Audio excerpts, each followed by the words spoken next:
ਅਗਲੀ ਜਿਹੜੀ ਹਰਜੋਤ ਸਿੰਘ ਜੀ ਗੱਲ ਕਰਦੇ ਜਾਈਏ, ਡਿਪਾਰਟਮੈਂਟ ਆਫ ਹੋਮਲੈਂਡ ਸਿਕਿਉਰਿਟੀ ਨੇ ਨਵੇਂ ਜਿਹੜੇ ਵੇਅਰ ਹਾਊਸ ਦੇ ਪਰਚੇਜ਼ ਕਰਨੇ ਸੀ, ਉਸ ਨੂੰ ਹਾਲ ਦੀ ਘੜੀ ਰੋਕ ਲਾ ਦਿੱਤੀ ਆ, ਪੌਜ਼ ਲਾ ਦਿੱਤਾ ਆ।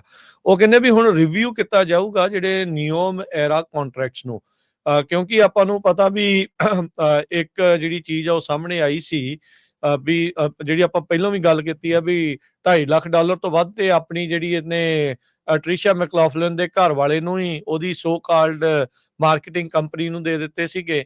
$20,000 ਦਾ ਤਾਂ ਹਰਜੋਤ ਸਿੰਘ ਜੀ ਘੋੜਾ ਰੈਂਟ ਕੀਤਾ ਸੀਗਾ ਇਹਨਾਂ ਨੇ, ਤਸਵੀਰਾਂ ਜਿਹੜੀਆਂ ਉਹ ਖਿਚਾਉਣ ਦੇ ਲਈ।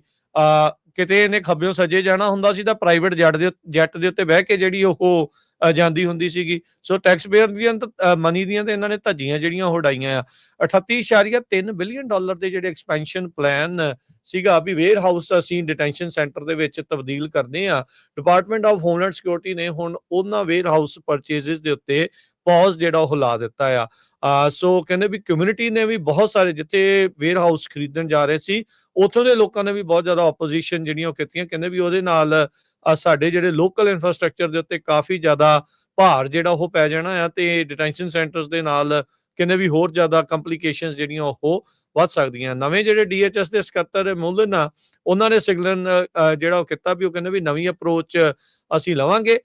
ਕਮਿਊਨਿਟੀ ਲੀਡਰਸ ਦੇ ਨਾਲ ਗੱਲ ਕਰਕੇ ਜਿਹੜੇ 11 ਵੇਅਰ ਹਾਊਸ ਆਲਰੇਡੀ ਖਰੀਦ ਲਏ ਗਏ ਹੈਗੇ ਆ, ਜਿਹੜੇ ਉਹਨਾਂ ਨੇ ਦੁੱਗਣੇ ਭਾਅ ਦੇ ਉੱਤੇ ਹਰਜੋਤ ਸਿੰਘ ਜੀ ਖਰੀਦੇ ਆ, ਵੀ ਉਹਨਾਂ ਦੇ ਨਾਲ ਹੁਣ ਕੰਮ ਕਰਕੇ ਉਹਨਾਂ ਨੂੰ ਆਪਾਂ ਕੰਮ ਦੇ ਵਿੱਚ ਲਿਆਉਣ ਬਾਰੇ ਜਿਹੜਾ ਉਹ ਵਰਕ ਜਿਹੜਾ ਉਹ ਕੀਤਾ ਜਾਊਗਾ। ਕਹਿੰਦੇ ਵੀ ਪਰ ਹੁਣ ਅਸੀਂ ਜਾਂਚ ਕਰਾਂਗੇ, ਸਕਰੂਟਨਾਈਜ਼ ਕੀਤਾ ਜਾਊਗਾ ਜਿੰਨੇ ਵੀ ਕੰਟਰੈਕਟ ਕ੍ਰਿਸਟੀ ਨਿਯਮ ਨੇ ਆਪਣੇ ਜਿਹੜੇ ਆ ਉਹ ਤੇ ਅਹੁਦੇ ਤੇ ਹੁੰਦੇ ਹੋਏ ਜਿਹੜੇ ਉਹ ਕੀਤੇ ਆ, ਵੀ ਉਹਨਾਂ ਸਾਰਿਆਂ ਦੀ ਜਿਹੜੀ ਸਕਰੂਟਨੀ ਆ ਤੇ ਇਨਵੈਸਟੀਗੇਸ਼ਨ ਆ ਜਾਂ ਕਹਿ ਲਓ ਵੀ ਜਾਂਚ ਆ ਉਸ ਦੀ ਹੁਣ ਕੀਤੀ ਜਾਵੇਗੀ ਜੀ।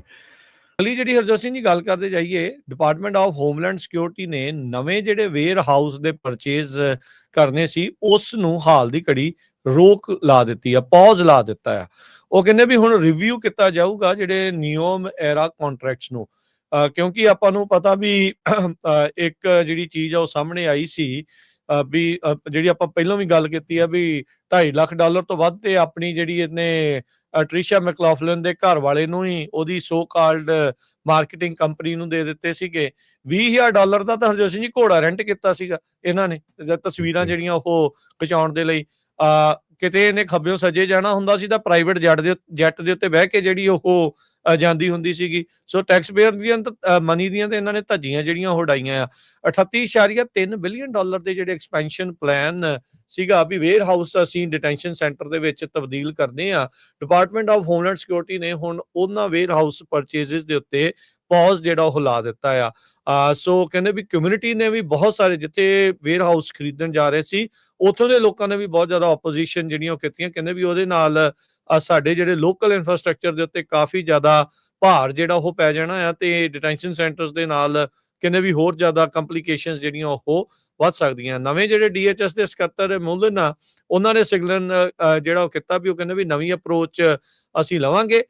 ਕਮਿਊਨਿਟੀ ਲੀਡਰਸ ਦੇ ਨਾਲ ਗੱਲ ਕਰਕੇ ਜਿਹੜੇ 11 ਵੇਅਰ ਹਾਊਸ ਆਲਰੇਡੀ ਖਰੀਦ ਲਏ ਗਏ ਹੈਗੇ ਆ, ਜਿਹੜੇ ਉਹਨਾਂ ਨੇ ਦੁੱਗਣੇ ਭਾਅ ਦੇ ਉੱਤੇ ਹਰਜੋਤ ਸਿੰਘ ਜੀ ਖਰੀਦੇ ਆ, ਵੀ ਉਹਨਾਂ ਦੇ ਨਾਲ ਹੁਣ ਕੰਮ ਕਰਕੇ ਉਹਨਾਂ ਨੂੰ ਆਪਾਂ ਕੰਮ ਦੇ ਵਿੱਚ ਲਿਆਉਣ ਬਾਰੇ ਜਿਹੜਾ ਉਹ ਵਰਕ ਜਿਹੜਾ ਉਹ ਕੀਤਾ ਜਾਊਗਾ। ਕਹਿੰਦੇ ਵੀ ਪਰ ਹੁਣ ਅਸੀਂ ਜਾਂਚ ਕਰਾਂਗੇ, ਸਕਰੂਟਨਾਈਜ਼ ਕੀਤਾ ਜਾਊਗਾ ਜਿੰਨੇ ਵੀ ਕੰਟਰੈਕਟ ਕ੍ਰਿਸਟੀ ਨਿਯਮ ਨੇ ਆਪਣੇ ਜਿਹੜੇ ਆ ਉਹ ਤੇ ਅਹੁਦੇ ਤੇ ਹੁੰਦੇ ਹੋਏ ਜਿਹੜੇ ਉਹ ਕੀਤੇ ਆ, ਵੀ ਉਹਨਾਂ ਸਾਰਿਆਂ ਦੀ ਜਿਹੜੀ ਸਕਰੂਟਨੀ ਆ ਤੇ ਇਨਵੈਸਟੀਗੇਸ਼ਨ ਆ ਜਾਂ ਕਹਿ ਲਓ ਵੀ ਜਾਂਚ ਆ ਉਸ ਦੀ ਹੁਣ ਕੀਤੀ ਜਾਵੇਗੀ ਜੀ।